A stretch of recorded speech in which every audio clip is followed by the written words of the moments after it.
Hello YouTube, we are back with another deck discussion video. This one in particular is a shout out to our king, Jarrell, who inspired me to want to play Alphamon again after he showcased it in the most recent commentary videos. It's honestly been a while since I've blown the dust off of this deck, but watching Jarrell play really reminded me how fun this deck can be and how toolboxy it can really feel, which I really do enjoy. While a lot of players may have fallen out of Alphamon in competitive play, I really still see it having a place in today's meta with the tools that it retains and how it plays out with the rest of the crowd. Like I said before, it may not be like a tier 0 or tier 1 deck by any means, but I still see it as a very strong like 1.5 or something along those lines, where it's not necessarily the strongest deck, but it's still a very, very viable deck, and in all honesty, it's still really fun to play, which is all that matters. So just like the majority of our deck discussion videos, we will start off with the deck profile, going over our ratios and our tech choices.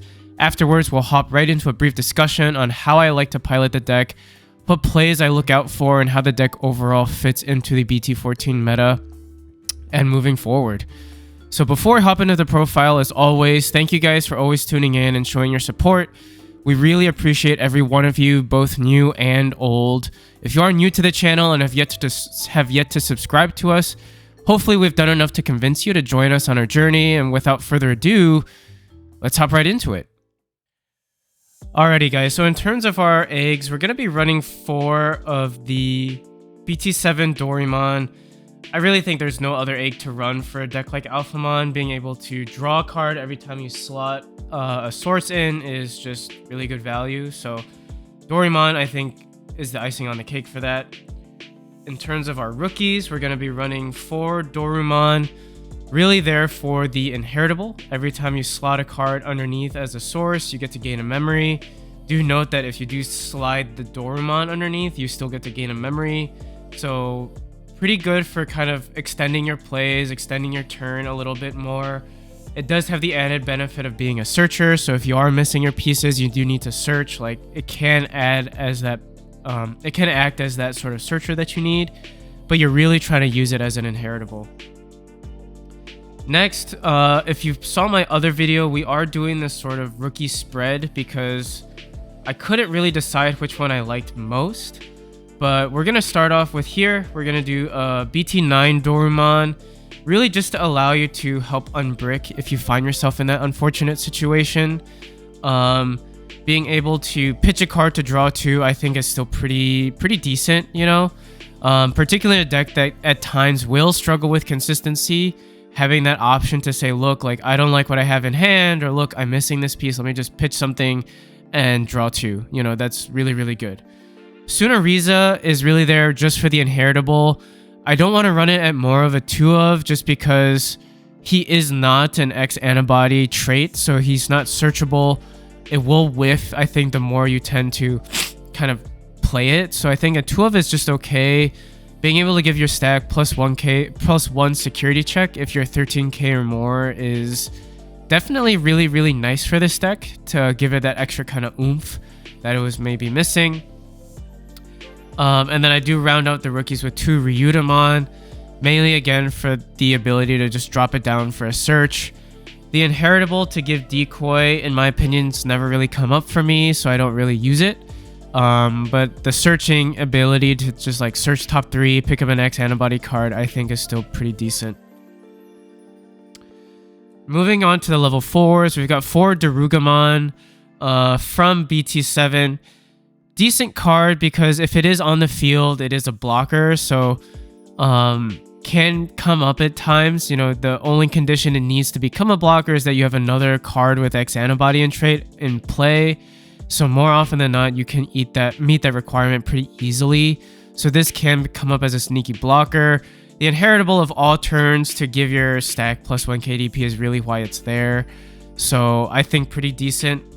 We run this guy from BT13. Darugamon has the exact same inheritable.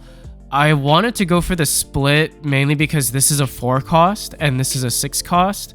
So there are times where sometimes it's easier just to hard drop a level 4, and being able to do that for a 4 cost as opposed to a 6 cost I thought was pretty decent, which is why I did do a 3-3 split.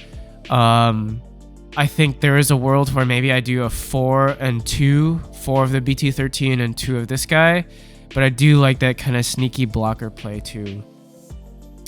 And to round out the level 4s, we have 4 of the Dexter-Rugamon. This guy is really clutch. He's probably one of the key pieces to help string on your X-Antibody plays a little bit more. The way I play the deck, and we'll get into this in sort of the discussion portion of it, I usually will wait to push up my stack as a Darugamon, and then if I have my right setup with the right cool boys and whatnot, that's when I will push up, then go into Dexter-Ruga to help with my like memory gain, cycle, and whatnot. So he's really important for, I think, extending that sort of like combo play that Alpha really relies on. In terms of the level 5s, we're going to be running 2 of the Dex Doru-Greymon. He's really just there as an additional X-Antibody sort of target for Cool Boy. In terms of the 2, I think the level 4 Dex has a little bit more value than the level 5. You can get a little bit of board control with this, as you can pop a level 4 if you've got the right conditions, meaning that you've got a Doru-Grey underneath. But it's just really not as important. It does cost 1 to Evo, so it's just sort of like, you know, it's not the greatest, but it's there. We do run 1, obviously, of the limited Doru-Greymon from BT7. The ability to prevent DP reduction, deletion, and also to give +1 check is just insane value for a deck like this. I still see why it's limited. I know in the previous video, I was like, well, you know, unlimit this guy, but I think if they did, then I think Alpha would just become really strong and almost too strong, just because this card is just so good for what this deck wants to do. But thankfully, we do have this Doru-Greymon from BT13. When Digivolving, being able to look at top 3 and slide something underneath is, again, really nice for setup. Get something in your stack, could give you a good inheritable that you need. It also allows you to set up your trash as well, which for Alphamon, do note that it is important to know what is in your trash. So setting up your trash can be very important, and this card allows you to do that. The inheritable, end of your turn, being able to slot something underneath from your trash is also pretty decent value. Particularly if you need like another DP boost or something to help kind of slot something in. This allows you to keep your stack as big as possible. Moving on to the level 6s, we do run 3 of the Oryumon from BT8. When Digivolving, allows you to pop a body up to a play cost of 7, which is not bad. But you really want to use it for the inheritable, which is that if your Digimon has Alphamon in name when attacking once per turn, or end of attack once per turn, you can restand a Digimon. So this really allows you to kind of get your Unga Boonga plays going by swinging big numbers, restand with Oryumon, and swing again. So Oryumon is really good for the inheritable. There are times where you use it as like a Digivolve and use it as a top end, and then Digivolve into Alphamon or you can on top of it, but those are sort of more like scuffed situations for sure. Next level 6 we're running is 2 of the Alphamon from BT9. Really good card for control. Allows you to de-Digivolve if you slot something underneath. So again, very helpful. For example, if you have this Doru-Grey, you slide something, you put this guy in trash off of the effect, go into BT9 Alphamon, slide the Oryumon underneath, de-Digivolve. Now you can potentially swing with this guy, or your Oryu can restand and swing again. So I think really good for stack manipulation and controlling your opponent's board. And then we round it out with 3 of the Alphamon from BT13. I really like this Alphamon. You know, I was sort of at first up in the air between these 2, but I really do like this guy from BT13 a lot. Being able to stop your opponent's top ends from attacking for a turn is really nice.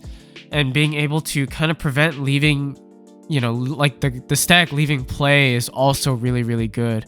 It really ensures that your stack lives. You can kind of keep it there, make it stick, so that you can kind of use it moving forward.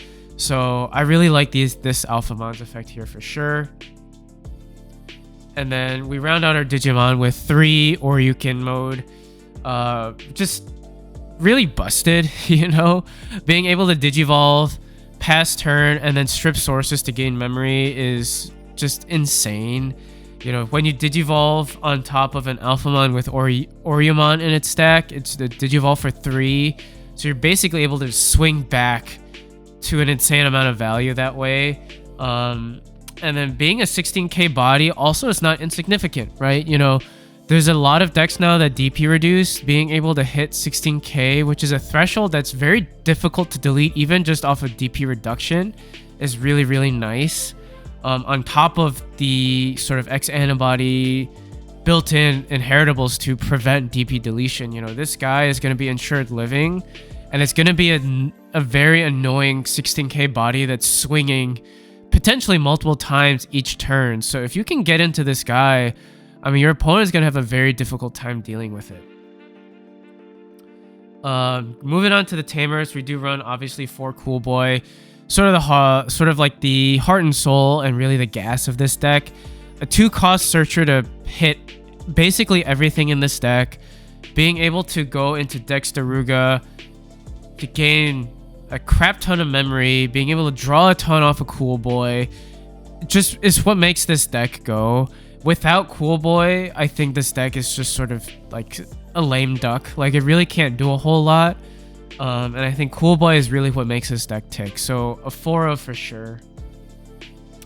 We do run 3 of the defense training.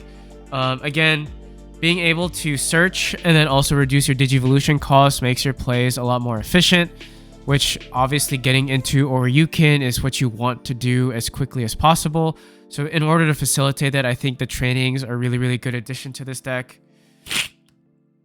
3 Congo, just because Congo is an insane option card for 2 cost. It stops Yellow Vaccine almost entirely, right? Not being able to add cards back to security just stops their turn. You know, you basically take away their turn for them. Decks like D-Brigade, Fenrir Luga that have like lower end bodies that want to swing, Congo stops that, you know, because it stops any Digimon with a play cost of 7 or less from swinging into your opponent's security. It's just really, really good for a 2 cost. If I could run it at a 4-of, I think I would, but deck space is a little bit tight because we do want to round out with 2 options. 1 Final Zubagon Punch and 1 Breath of the Gods. Zubagon Punch I think is really good as a finisher because it gives your stack plus 1k or plus 1 security stack or check, 3k DP and reboot. So if you can imagine having Oryukin with an Oriumon underneath swinging for like 4, potentially 6 checks with this Doru Greymon, like it's absolutely crazy, right? And then having reboot, meaning that your opponent has to either just remove it from play or just DP reduce it, really forces them to work for that removal. So I think it's really, really good as a sort of a finisher, if you want to put it that way. Breath of the Gods also is a nice way to, like a cheeky way to, if it's hidden security, your opponent can't hit you anymore. And also too, like if you're missing that reboot, just playing this for 2, passing turn in a cheap way, making sure that your opponent can't, you know, get rid of that stack is also really, really nice. Ensures that your stack is going to be there for another turn, which may be all you need to go for game. Which is why I do like 1 of Breath of the Gods just as a sneaky tech. Otherwise, I could definitely see this becoming another Congo or another training or even like a memory boost for that matter too, you know? So I think this is definitely a flexible spot, but I chose to do Breath of the Gods. So that is the deck profile. Hopefully you guys enjoyed it, and we'll be moving on to the deck discussion portion just in a quick second. Alrighty guys, so let's talk about what Alphamon wants to do as a deck, right? So as with most X-Antibody decks, Alphamon is a deck that relies on building that one big stack and going for the big combo play. More so than any other X-Antibody deck, I feel like Alphamon really relies on the inheritable effects that you will be sliding into your stack to string along its combo plays and to prolong your turn. BT14 introduced Alphamon to new methods of control and tempo with the new Alphamon top end, as well as a new Doru Greymon, which the deck was just sorely missing. You know, after the BT7 Doru Grey got hit, you know, Alphamon was pretty much just a dead deck, right? Now with BT13 introducing a new Doru Greymon to utilize, you really see it coming back into play and really made it viable again. At the end of the day, though, Alphamon is a deck that really relies on getting your big body on board, swinging for a big number, and having that big body stick around for another turn so that it can keep either chipping away at your opponent's security or just go for lethal the next turn. So you really rely on just having your big body stick is sort of the big mantra of the deck. So typically for me, when I'm looking at my starting hand, I'm not particularly picky outside of just a couple of things. I will always try to mulligan for a rookie because God almighty, this deck is just so much pain if you can't get a rookie going. If you don't see that rookie, you're just behind multiple turns at that point. So you really, really want to see a rookie. The ideal rookie to see, in my opinion, is the BT14 Dorumon. But any rookie will do, in my honest opinion. If you can see a resemblance of a lion as well in your hand, I'd say go ahead and keep it. If you have your search utility pieces like Cool Boy and trainings, that's also a bonus and a pretty solid start. So, like I said, just to summarize, you just want a rookie, right? If you can get your searching pieces like Cool Boy and trainings, that's great. But your most important mulligan spot should be that rookie. And then moving on to the early and the mid game, I try to focus on building my stack in the back and setting up my Cool Boys and trainings if I see them. Of the two, I think Cool Boy 100% is the more important setup piece, as the deck loses a ton of gas if you're not seeing your Cool Boys. Once I'm ready, which is when I see like a Darugamon in my raising, I will usually push up the stack. And the reason I say you wait for Darugamon and try not to do Doru Gray in the back is that the Darugamon to Dex Daruga play with Cool Boy is what makes the deck pop off, as you're gaining a good amount of memory off of this play alone, right? Like if you think about it, you push up the Darugamon, you go into Dex Daruga, which allows you to pitch a card, which is important for trash setup. You gain a memory off of that pitch, you tap your Cool Boys, you could be gaining 1 or 2 memory, drawing 1 or 2 cards, and before you know it, you like all the way up to like 5-6 memory, depending on where you start off with, right? Which is really, really good gas right there. You know, your memory manipulation with this deck is really, really huge. As I said before, you know, it's very important to keep an eye on what is in your trash. So as you are pitching cards with your deck's lines, know that, you know, you want to be able to sequence things appropriately, and getting into your top end, sliding certain cards in can be very important to your combo plays. So you want to make sure you are aware of what's in your trash and what you need to slide into your trash. So that is definitely a key thing to watch out for.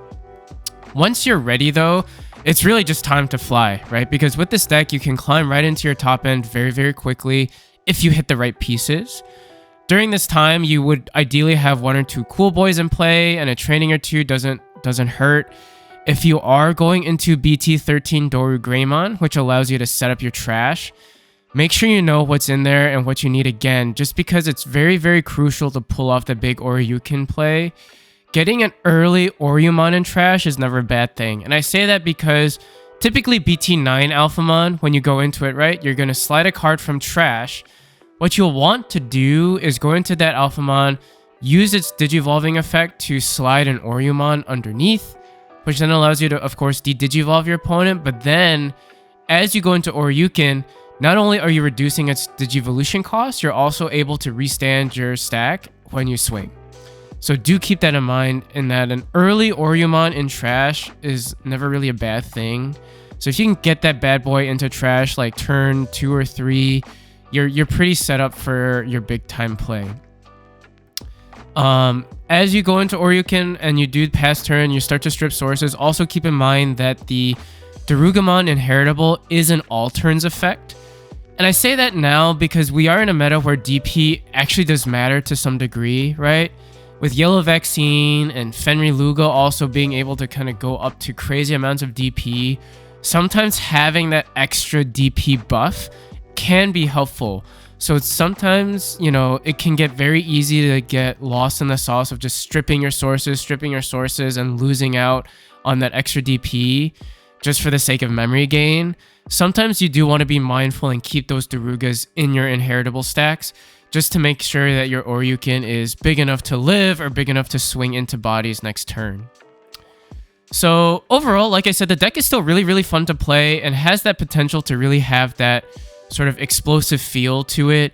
You get access to a lot of high value option cards in Congo, Trainings, Breath of the Gods, Zubagon Punch. You have tamers like Cool Boy again, which are very cheap, inexpensive tamers to play, but do give high value in subsequent turns. You also have the ability to control the board and control the game state in different ways, as you do have access to various mechanics like De-Digivolve, deletion, DP reduction protection, and once again, Congo as a card again is just really, really huge in today's meta, particularly against decks like Yellow Vaccine. Congo does so much work. Where I do see the deck struggling, however, is consistency. The brick can be real with this deck at times, with how fast a lot of these decks go nowadays. That inconsistency can really take you out of the game. Sometimes it just takes 1 or 2 turns for like decks like Fenrir Luga, D-Brigade to establish a presence and a board presence that's strong enough and powerful enough to just shut you out. So sometimes you just feel like you're just not able to catch up with this deck. And another thing too is, as you do rely on that one big play, there are times where I feel like that big play is underwhelming, right? You get into Oryukin, you do your 2 or 3 checks, and then you're sometimes left with the feeling of, well, now what? Like, I've done my checks, I've done my thing, but my opponent still is sitting at like 2 or 3 security. They still have their board set up to go, and I'm like, okay, well, hopefully I live next turn, right? So, it does feel like it's missing that extra oomph at times, which is why I feel like BT7 Doru Greymon is really, really important. And as I said before, decks that have insane tempo like we've seen in BT14 and soon to come in EX5 with Melga and Anubis, if you're not set up and you're not seeing your pieces, they're just going to zing right through you. So sometimes you do have a hard time with that matchup. But overall, like I said, I still think this is a really fun deck to play. I'm excited to just kind of play this casually once again as we kind of see the end of the meta come up. Here is the deck profile for those of you who are looking for it. The photo will also be linked in the video description down below. Hope you guys enjoyed this one. Like I said before in my other video, sorry we haven't really gotten any commentary up as of late, but we are still recovering from COVID, so hopefully next week we're kind of back in full force again. Let us know what you think of this profile and let us know what you want to see moving forward. We really do appreciate everyone's support. And hopefully you can check out our socials as well. We've got our Twitter, our Instagram, our Discord, as well as our TCG Player affiliate. Our Discord, pay attention to that because we are going to be cooking up something as we are getting closer to our 1K goal. So be on the lookout for an announcement either in the Discord or here on the channel about what we're going to be doing to celebrate that landmark. And yeah. That'll wrap it up for this video. So thank you all for tuning in once again, and I'll see you on the flippy flip. Bye-bye.